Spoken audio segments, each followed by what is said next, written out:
Hanggang nitong October 13, nasa 54 na ang confirmed COVID-19 cases sa Iriga City. Pinakahuling nadagdag na pasyente ang isang government employee na kasama sa 64 na individual na nagpa-RT-PCR test matapos ma-expose sa COVID-19 patient.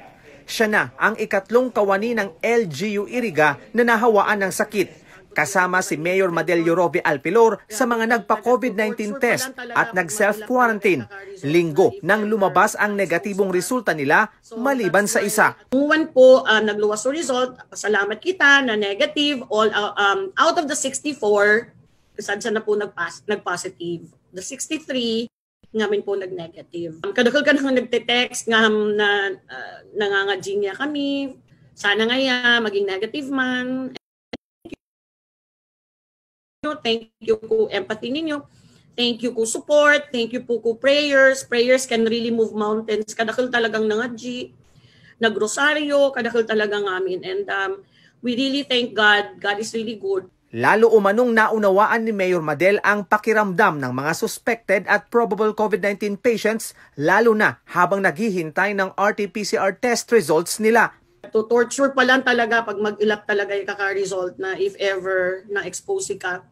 Ito rin umano ang dahilan kaya naghanap ng paraan ng LGU para mapabilis ang pagtitest sa mga Irigenyong nagkaroon ng exposure sa mga pasyente ng COVID-19. At tunganing mga nag-positive sa rapid test sa to isolation, maski medyo magastos na magpa-swab, nagigibog itang paraan na mapadalita ang result. Actually, kaya a protocol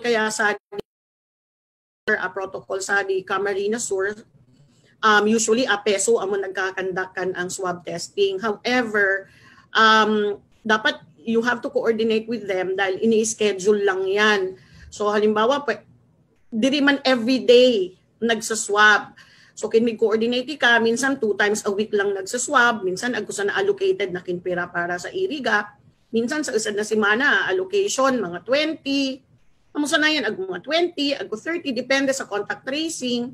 Pero that's 2 times a week. Minsan nga ni once a week.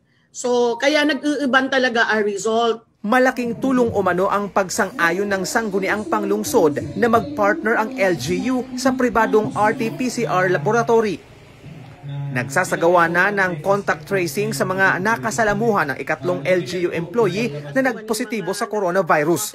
Ayon sa alkalde, nasa 50 tao ang posibleng isailalim sa RT-PCR test at sa Biyernes malalaman ang mga resulta. Pero nilinaw nito na walang lockdown sa Iriga City Hall. Ngayon, bakit na pong lockdown, dahil na lockdown, di kita pwedeng mag-lockdown sa City Hall because we have to continue our services, especially now na agko kita typhoon. Sa pinakahuling datos ng Incident Management Team ng Iriga, may 19 pasyente ang patuloy na nagpapagaling sa COVID-19.